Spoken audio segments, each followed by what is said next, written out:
Hi, everybody. It's Dr. Young again, and it's Thursday, 1 o'clock Eastern Time. Gosh, it's already January 14th. Can you believe it? So, yeah, glad that you're here with us today. I have Mike LoSasso on the webinar with me, talking to you about newsletters and how you can use your newsletters to generate more referrals and increase your client retention rate. And if you don't have newsletters, it's a good idea to start thinking about them and probably find out a little bit about how to do that and how to make it easier for yourself. So I'm just going to turn the webinar over to Mike. I've just realized that I can mute myself so that my picture doesn't pop in and out as Mike goes through his slide. As you all know, I'm still getting used to all the technical difficulties of these webinars, and thank you so much for sticking it out with me. I really appreciate that. And yeah, so to you, Mike, let's see what you got to say. Well, thank you. Good morning or good afternoon, as the case may be. And I apologize for this window behind me. It's going to make my picture look a little strange, but good morning to the rest of you. We're going to talk about how you can use newsletters to market and promote your practice. It's not necessarily a way that we think of newsletters, but they're an excellent relationship tool. And if you're not already doing it, it's something that you really should consider doing. I've got a slideshow here that I will share with you.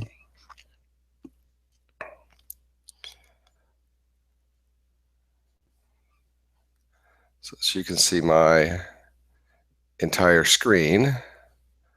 Heike, can you see everything okay? Yes, I know I can. you muted yourself. Yeah. I'm back and I can see it, and so now I will mute myself again so I don't pop in. You're set. Very good. So a question that I've got for you all is to think about, if you aren't talking to your clients, if you're not coming into their lives, who are they listening to when it comes to their pets? So let's talk about your competition a little bit. Dr. Google, there was a great article just yesterday in DVM 360 about 3 Dr. Google horror stories. But that's where people are going. They're going to the internet. They're listening to their breeders and pet stores and family neighbors, people that really don't know nearly as much as we do about what their pets need, but those are trusted sources. So how do you get to your clients? Well, you've got all these online tools that you may be using. All of them, you may be using one of them. Certainly your website should be a major factor, but the one that people miss is email. You're collecting email addresses, but what are you doing with those? And for most of us, that's not very much. So if you send email newsletters, the whole purpose is to do a lot more than you thought. You certainly can maintain your current clients and increase your retention rate by improving your relationship and strengthening that bond with your clients. Increasing referrals, email newsletters are incredibly easy for your clients to forward to their friends and family and say, hey, look at what I got here. By coming into their inbox every month, you're building your own credibility. You'd think that with a DVM degree, we have enough credibility, but we are still competing with Dr. Google. And it certainly helps you stand out. Their last veterinarian probably didn't do what we're talking about doing. So why aren't you doing it is another question. And that's pretty easy to answer.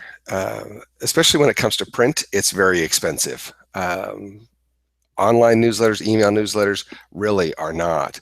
The real question is, who's going to write all this content? Who's going to lay out the newsletter? Somebody has to figure out how to set up the MailChimp account. And I tell you folks, it really isn't that difficult. And I've stretched all my slides to fit on my screen better. Your desk probably looks something like this. You've got mail to read, bills to pay, files to, medical records to write. You've got clients to call back. You've got stuff to do. So let's talk a second about how you physically get this done, kind of the logistics. When I started, as I was telling Heike, when I started in the 90s, I sent newsletters to my clients, and I did it through Outlook because we didn't have email service providers at that point. And trying to do this through your own email system really doesn't work. You really need to use one of these so-called email service providers, MailChimp or Aweber. There are a whole bunch of them out there. For me, MailChimp is one of the easiest for an individual practice to use. For my service, I use Aweber for a couple of different reasons, but MailChimp is a good one, and it's free. So they help you conform to the Spam Act. They allow you to list segmentation. You could sign your clients up as dog owners versus cat owners versus dog and cat owners, and you could actually send different emails, whether these are newsletters or whether you're using this list to occasionally send other email messages. That might be beneficial. For most folks, that's probably more power than you really need, but it's an easy way to send a very similar looking newsletter every month and not have to recreate the wheel every time, simply changing your content. MailChimp and Aweber both also allow you to store images on their server, so you don't have to worry about where you're putting pictures necessarily that you're going to send out.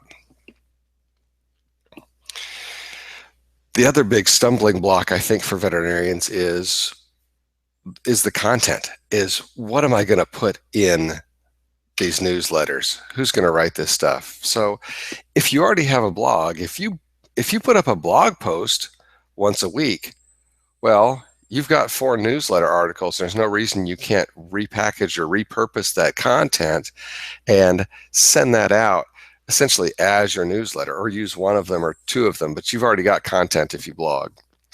If you don't, that's okay too.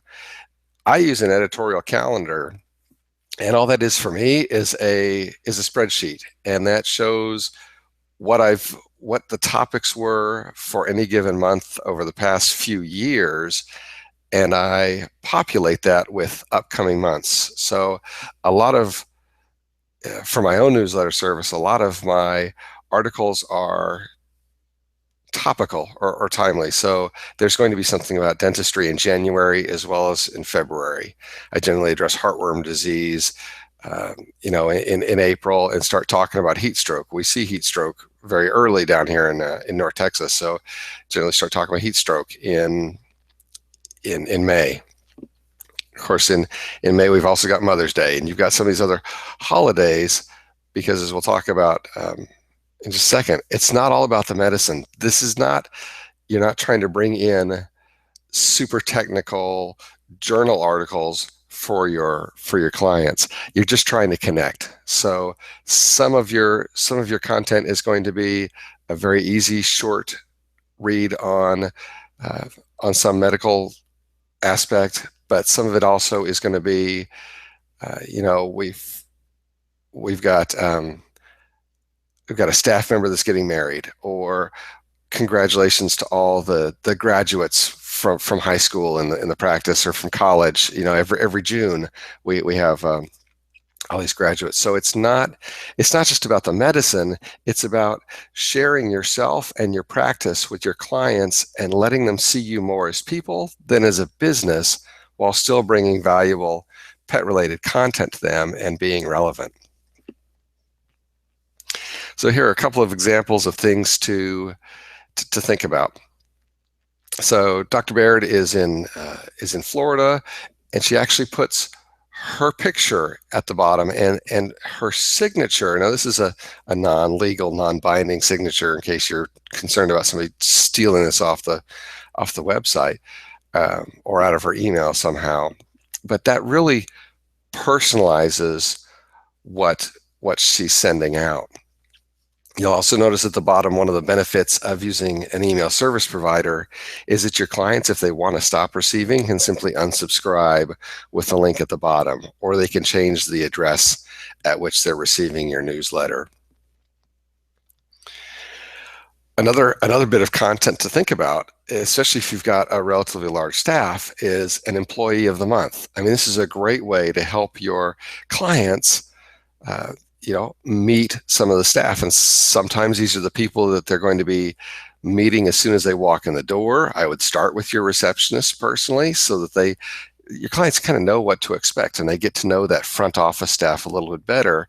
But you've also got back staff, and your clients certainly are interested in meeting your entire practice. If you have Facebook or other social media links, put that stuff in your newsletter. If you have an emergency clinic that you refer to, I would certainly recommend, of course, as an ER veterinarian, we like our referring clinics to support us, but it's information that your clients want to have access to all the time. And so they need to know who you refer to. And this is a better way potentially than having them on your answering machine. If you support rescue groups, the content possibilities are really endless. Anytime you can use a photo, I would suggest doing that. This clinic in California works with a rescue group, and every month puts up an adoptable pet of the month to help that rescue group. The other thing to think about doing are cases of the month. And yes, this does require a little bit of writing, but it really isn't too bad. But it's a way for you to focus on a technology or a service that your clients may not even realize that you can do. They don't realize that maybe cherry eye, in this instance, can be fixed. If you do cold laser therapy, or you've got digital x-rays, I mean, any profit center or any modality that you've got that you want to highlight, you can definitely set up as a case of the month. And this is a way to inform your clients, show them, kind of how cool this aspect of your practice is, but also get them to realize that you can do things that they may not have realized. And it's a way to really soft sell a service. This is marketing, but it's relationship marketing. In this image of the month, and she sends me an image of the month every month, and sometimes they're x-rays and sometimes they're photos, and personally, I've never seen a thorn before on x-ray, but you can see that. And what I do for her when she sends me x-rays is we ask these as a question and say, hey, can you as a client see what we're talking about? And then the next month, I will send out that same image, and I'll put a circle around that, to point out the one before this one was actually a radiograph of a pregnant dog, and the question was, can you count how many puppies? And in the following month, I put little numbers next to all of them. So it's a way for you to be kind of playful with your clients while still pointing out the very technical aspects of what we can do. And again, that bottom article there shows that it's not all about medicine. Sometimes you want these newsletters to be long enough to convey good information, but short enough that people will actually read the whole thing.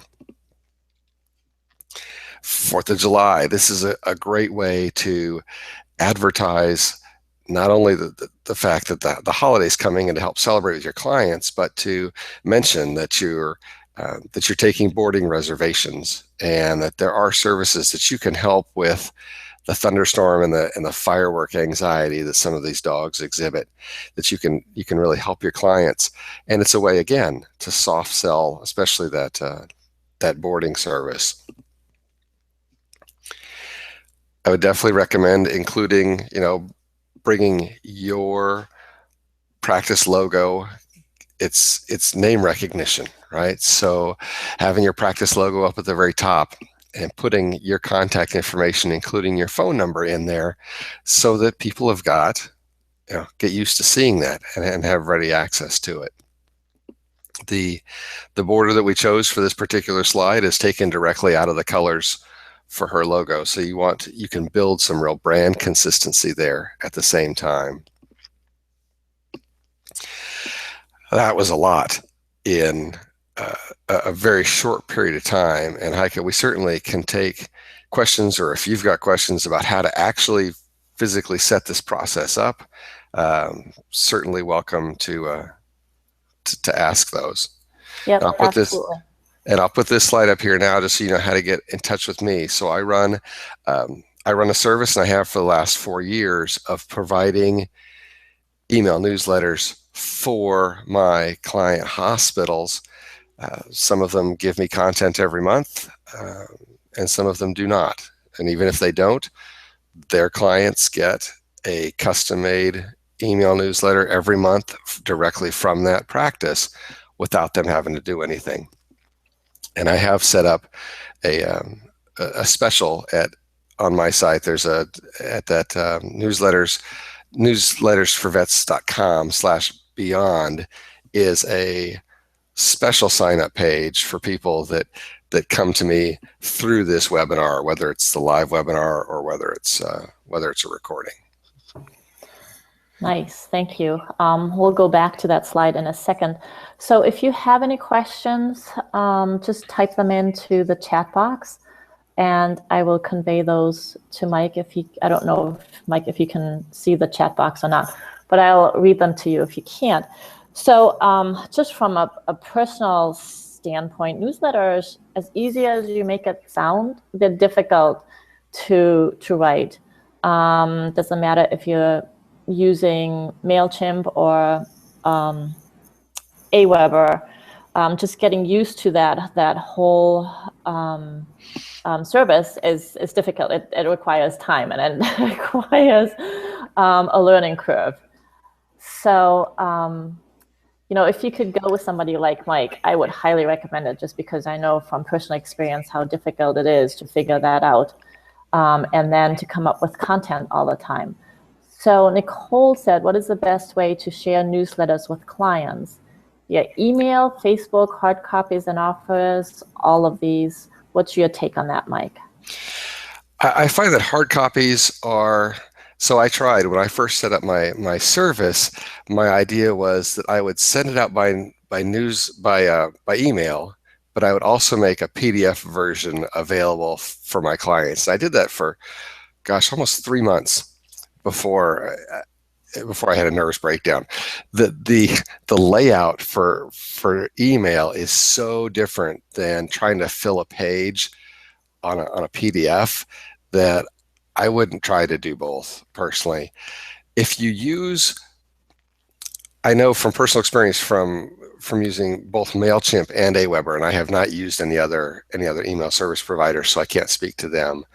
They will allow you to post on Facebook. So you can connect a Facebook account to your email service provider. So every time you publish a newsletter, there's something that goes up onto your Facebook page so that people can access your newsletter directly out of Facebook. You can also put sign-up forms through these email service providers on your website and on your Facebook page. So you can add another tab to the top of your Facebook page. And I do this for all my clients. I don't know how many people come in through Facebook, but it's an option. Emailing and coming directly into their inbox, I think, is the very best way. Now, one tip for everybody is that so many of us wake up and we look at whether it's a good practice or not. We read our email on our phone before we even get out of bed. And I do this. I know lots of people that do this. So the point is, you don't want to send your newsletter really early in the morning, because people will see this on their smartphones and it will be one of the things that they simply dismiss. So send them a little bit later in the day. I generally send them late morning. But that's just something to think about when you talk about timing your newsletters, because these email service providers also give you the ability to not only put together an HTML newsletter that's got some color and some graphics to it, but they let you schedule when it gets delivered, which is more difficult with something like Gmail. I'm sure it can be done, but it's easier to use one of these services. Yep, absolutely. And you if you use MailChimp, I don't know about Aweber, you can link it to your Facebook account, your business page, or you can choose not to. So it doesn't have to link. So yeah, thank you for that. And yeah, I like the idea about don't send it out too early, because I do that. It's like I want it to be in your email, first thing in the morning. But then just like you said, I read my emails first thing in the morning, and then I forget about half of the things I read before, by the time I'm actually at my desk. You forget them, or I wake up and I've got 56 emails on my phone, and the first thing I do is hit the edit button and start tapping on the ones that I really don't need, and they immediately go away. So it's something I got from another marketer a long time ago, but it still seems to hold true. Yep, absolutely. I see that Tanya has a couple of questions here, so I'm going to read the first one first. What are the email services if you don't just want to use your own email? So again, we're talking there about MailChimp or Aweber. The nice thing about MailChimp is that, number one, it's free if you've got less than 2,000 email addresses. And in that free account, they'll let you send out to 12,000 emails every single month. Most people are not going to reach out to their clients 6 times in a month, that whole list. So that gives you plenty of space to send out a monthly newsletter with MailChimp. One of the things I learned about MailChimp, and I got very frustrated using them early on, is I didn't realize how easy they made things for me. I was confused about sending out follow-up emails, and all of these things are kind of already configured for you, and they've got a good knowledge base. So I would recommend looking free up to 1,200. Okay, so they may have changed their policy a little bit. I use Aweber for my clients and for my service, and the reason I do that, I don't want to be too technical here. MailChimp will allow you to attach one Facebook account to each MailChimp account. Well, I run a bunch of lists, and I need to be able to attach a Facebook account to every single practice. So Aweber gives me that flexibility. MailChimp did not. But MailChimp would work very well for an individual practice. Gotcha. So if somebody were to sign up with you to have you do the newsletters for them, right? Create the newsletters, they'll send you some information if they want to, some pictures or not. How expensive is that? Can I ask you that on this? Oh, absolutely. I mean, the normal rate is $169 a month, and I give everybody the first month free because I want you to have the ability to kind of try out that service before you're committed to doing so. And normally there's a $199 setup fee because I have to do a lot of coding and customizing, getting that template ready to go. Now, for people watching the seminar and coming in through that link that we shared earlier, the rate drops to $149 a month, and the first 2 months are free. So you get a chance to kind of use that and play with it a little bit and see what you do and do not like. The nice thing about the service is that it's very easy for me to customize content. So if you've got your own content that you want to add, you have a pet of the month, or you have a border of the month, whatever you want to call it, I don't care. It's your newsletter. I'm just helping you create it. So, you tell me what you want it to say and show up there. If you want to have your own little article, from the desk of Dr. Smith, whatever, and you want to be able to put your own article in, that's easy for me. In January, I warned my clients that there was going to be an article that was pretty aggressive about anesthesia-free dentistry, because personally I think that's a horrible idea and very dangerous. And I told them that was coming, and they all said it was okay. And what I do is I send out, because I'm putting words in your mouth in this service, right? So I send my clients a copy of what's going out on January 1st. I send that to them about the 15th of December. So if they've got time to say, oh, you know what, this is great, or that doesn't fit our practice philosophy or whatever. And I did have one client that said, I know I've got some groomers in the area that are doing this, and I don't want to anger everybody. And she wasn't comfortable. So I simply took that article out of her newsletter. I mean, it's very easy to customize this content. The other thing to think about doing is how can you cross-market some of these things? So I've got a client in Indiana who sends me a pet of the month, and clients love seeing pictures of their pet. They get a picture of their pet in their email. I mean, they love that, and that certainly increases forwarding.